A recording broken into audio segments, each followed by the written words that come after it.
Ayan. Kamusta uli kayo mga kakambing? Hawak ko na ang 1-month-old na buckling na si Pebisco.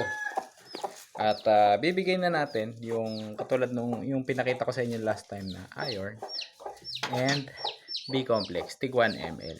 Yan, bilang pangtulong sa kanyang paglaki at ma-prevent natin yung goat anemia. Okay.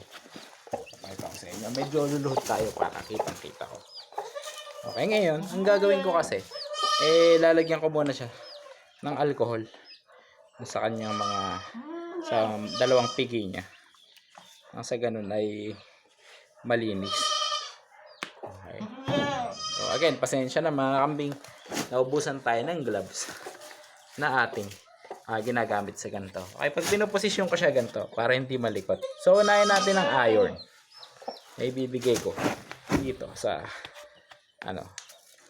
kabilang side. Okay, dun sa sanay ko muna sa iron. Okay, so tanggalin natin. Kaya ang gamit ko sa kanyang syringe ay itong 1 ml na. Dahil yung kambing na mga baby pa, kailangan ay sila ay maliit lang yung karayom. Kasi pag masyado malalim, baka umabot sa buto. Ngayon ang maganda sa kanya, malaman siya oh. Madaling injikan dito. So, pigi lang sa likod, wag sa gilid. Hindi dun sa gilid lang. Okay, tingnan natin kung magwawala siya. Kaya niyang magwala. Pag kaya niya magwala, ituwarik mo na lang. Okay? Tuwarik mo na ganyan. Okay? Para maiipit mo siya ng tuhod mo. Okay, mag-alala, mga kambing, hindi yan madaling masaktan. Okay, nasusukin mo dito ng pa 90 degree. Okay. Hindi yan siya pumapalag. Turok mo na ngayon. Okay. Tapos na. Okay.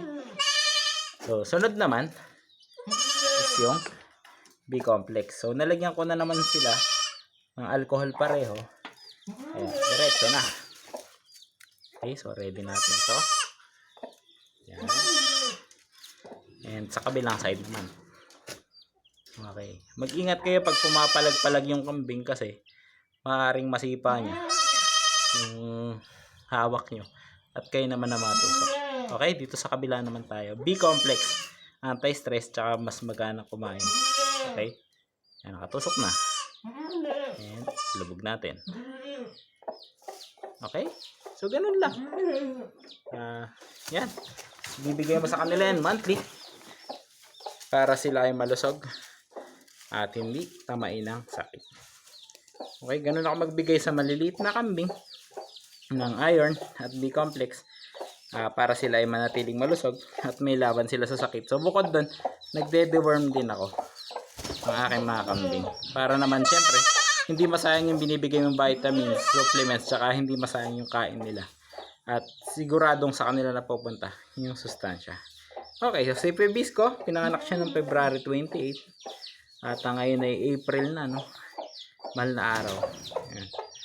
Biyernes Santo. Okay, so siya ay nilagay ko na doon, bibili ko na sa kanya nanay at yung ibang kambing naman ang bibili ako ng vitamins and supplements. Marami pa akong ganitong klaseng video mga kakambing.